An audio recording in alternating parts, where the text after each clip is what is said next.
I don't have a good intro. This is gonna be a gem guide.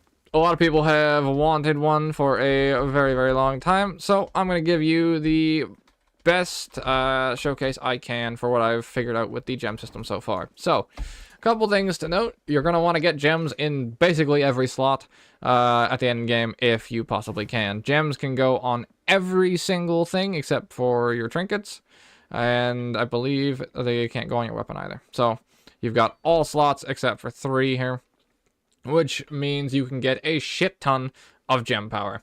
Now, this is going to vary based on the build, the legendary, the situation, and what's meta at the time. I can't give you a perfectly apt what gems to go for, because that is going to change based on what you're playing, how you're playing it, and when you're playing it, considering they like to change things across the board.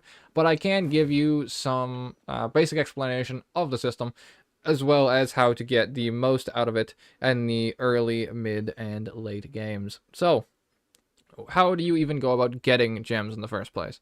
The gems you'll get from the gem pouches, the bursting gem pouches here, as you slowly clear through tiers, which I would suggest you put in as soon as you get them. You can get gems as early as Adept League, and you can roll gemmed gear, I believe, as early as Adept League as well. I have seen a blue piece or two with a socket on them.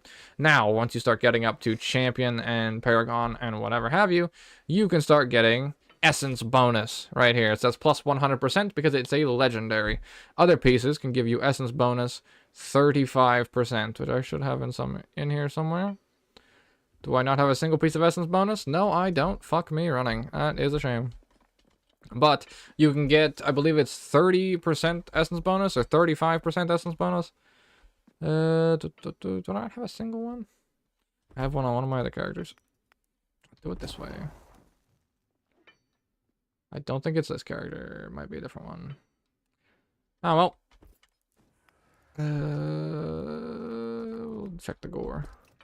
It's always the fucking gore. Oh, well. What can you do? There's an Essence bonus piece in there somewhere. Gives you 35% bonus to your overall gem power. Now, what does the gem power do? Gem power is how you get all of these extra nodes unlocked here. So, your goal is to get as much gem power as possible in the tiers you want.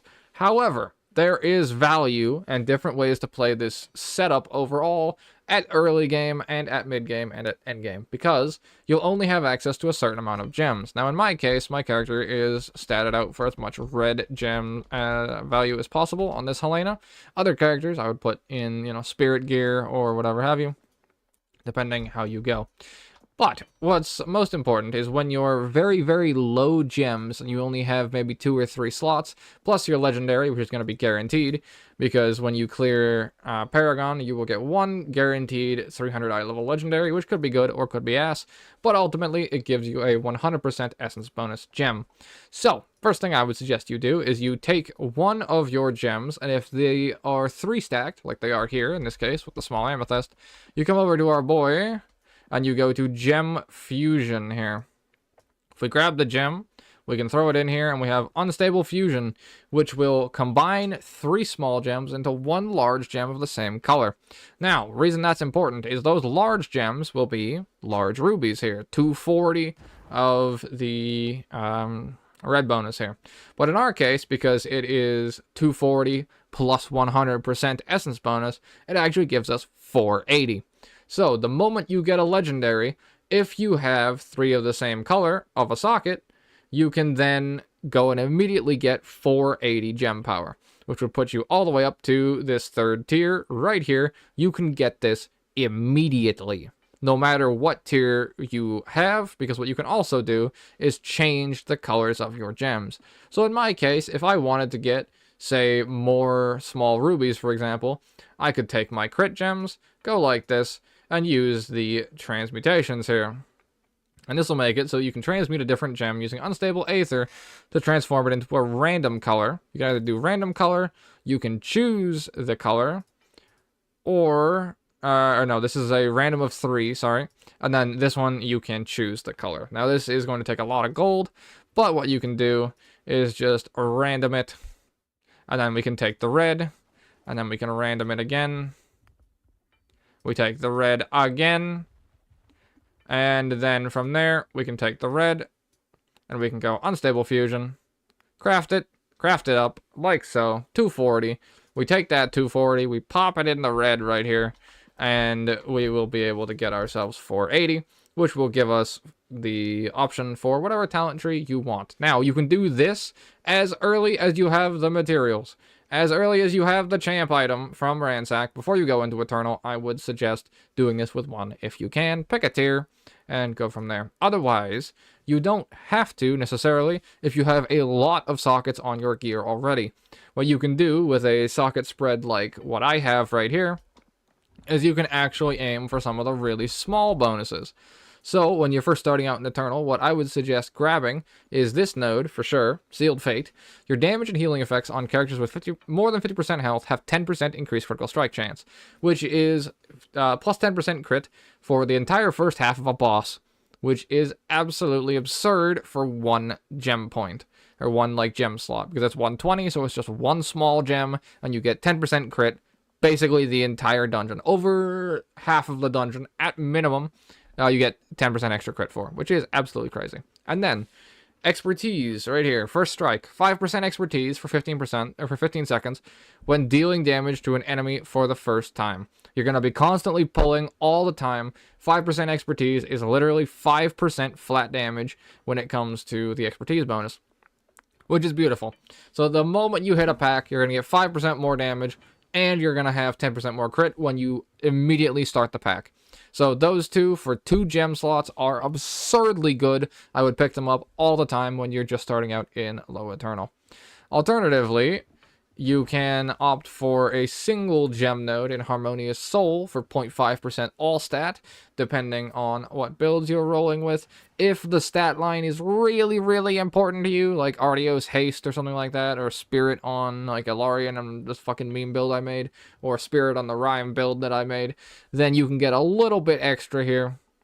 This node set is kind of weird. I don't know how useful it is with the relic cooldown. I've seen some people run it, and they're running like damage reduction or relic cooldown, and maybe like healing, resurrect, rather. That could make it so you get more B-reses per run. That could also be really nice.